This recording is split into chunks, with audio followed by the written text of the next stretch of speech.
14 अप्रैल आने में कुछ ही दिन बचे थे। गांव के सभी 14 अप्रैल की तैयारी में व्यस्त थे। गांव में अमोल नाम का एक लड़का रहता था जो पढ़ाई में बहुत होशियार था। अमोल सिविल एग्जाम की तैयारी कर रहा था। अमोल को उसके राजू चाचा आवाज़ देते हैं। अमोल बेटा, कहाँ जा रही हो? लाइब्रेरी जा रहा हूँ चाचू। ठीक है, शाम को अपने गांव में भीम जयंती का कार्यक्रम है, तो तुम्हें डॉक्टर भीमराव अंबेडकर के जीवन काल के ऊपर भाषण देना है। हाँ ज़रूर चाचू, वो मेरे आदर्श हैं। मैं सभी लोगों को उनके बारे में बताऊंगा ज़रूर। ठीक है, शाम को जल्दी आ जाओ। शाम होते ही 14 अप्रैल का कार्यक्रम शुरू किया जाता है। डॉक्टर भीमराव अंबेडकर की तस्वीर पर फूलों का हार चढ़ाया जाता है। राजू चाचा अमोल को स्टेज पर बुलाते हैं और उसे डॉक्टर भीमराव अंबेडकर के जीवन के ऊपर भाषण देने के लिए कहते हैं। डॉक्टर भीमराव रामजी अंबेडकर, जिन्हें हम डॉक्टर बाबा साहेब अंबेडकर के नाम से भी जानते हैं, मैं उन्हें मेरा आदर्श मानता हूँ। डॉक्टर बाबा साहेब ने जो किया था वो शायद ही कोई कर सकता था, लेकिन बाबा साहब ने अपने जीवन काल में अपने समाज के लिए, अपने देश के लिए इतना कुछ किया है। उनके चर्चे आज विदेशों में तो है ही, और साथ ही साथ विदेशी लोग भी उन्हें अपना आदर्श मानते हैं। आज मैं उनके बारे में आपको कुछ बताना चाहता हूँ। बाबा साहेब आम्बेडकर कौन थे?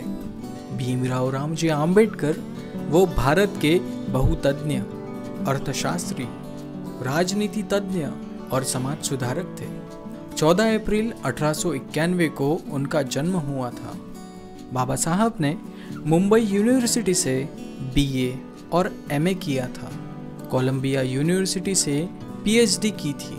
साथ ही साथ लंदन स्कूल ऑफ इकोनॉमिक्स से एमएससी और डीएससी किया था।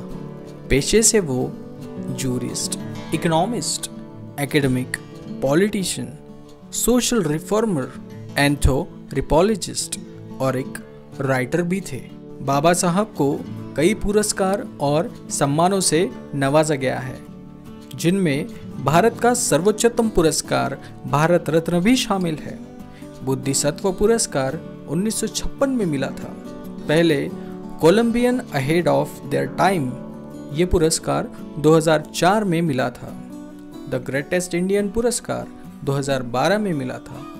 बाबा साहब के 3 गुरु थे, जिनका नाम था संत कबीर, महात्मा फुले और गौतम बुद्ध।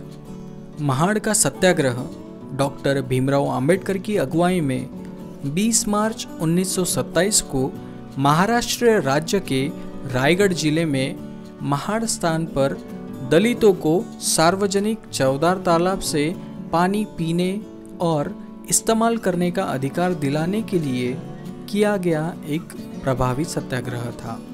दलितों को चौदार तालाब का पानी पीने से रोका जाता था। उन्हें अछूत बुलाते थे। इसलिए बाबा साहब ने महाड़ का सत्याग्रह किया था, दलितों को न्याय मिल सके और उनको उनका हक मिल सके। आप सब ने भारतीय संविधान को पढ़ा ही होगा। भारतीय संविधान के निर्माता डॉक्टर भीमराव अंबेडकर को कहा जाता है। भारतीय संविधान को 26 जनवरी 1950 में लागू किया गया था, जिसे हम आज गणतंत्र दिवस मतलब रिपब्लिक डे के रूप में मनाते हैं। भारतीय संविधान में नियम, कानून और मूलभूत हकों का वर्णन किया गया है। जैसे पहले अपने देश में 12 घंटे काम होता था, संविधान की वजह से 12 घंटों का घटकर 8 घंटे किया गया है। भारतीय संविधान में सभी को समान हक दिया गया है।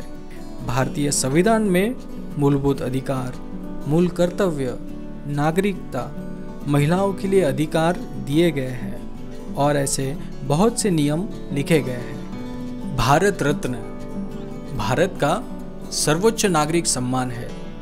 ये सम्मान राष्ट्रीय सेवा के लिए दिया जाता है। 1990 में डॉक्टर भीमराव रामजी अंबेडकर को भारत रत्न पुरस्कार से मरणोपरांत सम्मानित किया गया था।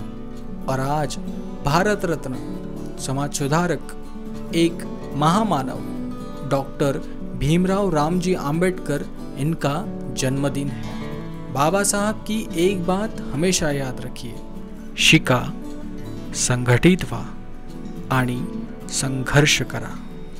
अमोल, मुझे तुम पर गर्व है।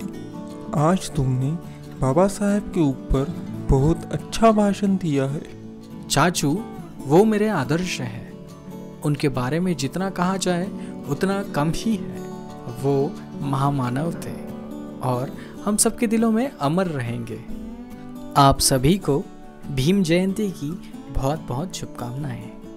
तो दोस्तों, आपको इस कहानी से क्या सीख मिली, ये हमें कमेंट बॉक्स में कमेंट करके ज़रूर बताएं। और हाँ, हमारे चैनल को लाइक, शेयर और सब्सक्राइब करना ना भूलें। तो चलिए दोस्तों, अगली बार फिर मिलते हैं एक और नई कहानी के साथ। तब तक के लिए गुड बाय।